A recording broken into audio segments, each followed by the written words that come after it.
আগামী 15ই এপ্রিল বাংলা নববর্ষের দিন উত্তরবঙ্গে প্রচারে আসতে চলেছেন বাংলার মুখ্যমন্ত্রী মমতা বন্দ্যোপাধ্যায়।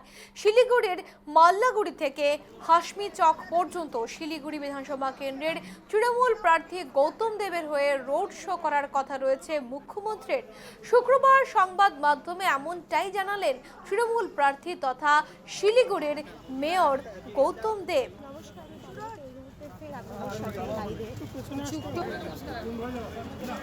হ্যাঁ, এখন পর্যন্ত যা প্রোগ্রাম আছে, মুখ্যমন্ত্রী পয়লা বৈশাখে আসবেন আর ওনার পদযাত্রা করার কথা আছে। এগুলো হিলকারোডই করবে, এক্স্যাক্ট লোক মানে স্প্যানটা মালাগুড়ির ওদিক থেকে বেনারস পর্যন্ত হবে, এখন অবধি ঠিক আছে।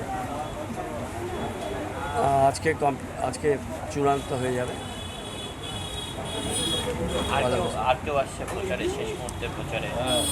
অভিষেক করে গেল, মমতা ব্যানার্জি আসবে, আর এখানে তো তৃণমূলের স্টার ক্যাম্পেনার আমি নিজেই গেছি। দাদা, শেষ মুহূর্তে মমতা ব্যানার্জির ভোট পয়লা বৈশাখের দিন কতটা বাড়তি অক্সিজেন দেবে? ডেফিনেটলি মমতা ব্যানার্জি যখন আসেন এখানে তখন তো উনি কিছু বার্তা নিয়েই আসেন। আর পয়লা বৈশাখের দিন দিদি আসছেন, ইউজুয়ালি উনি ওই দিনটা স্কিপ করেন, প্রোগ্রাম করেন না, এবার করলেন।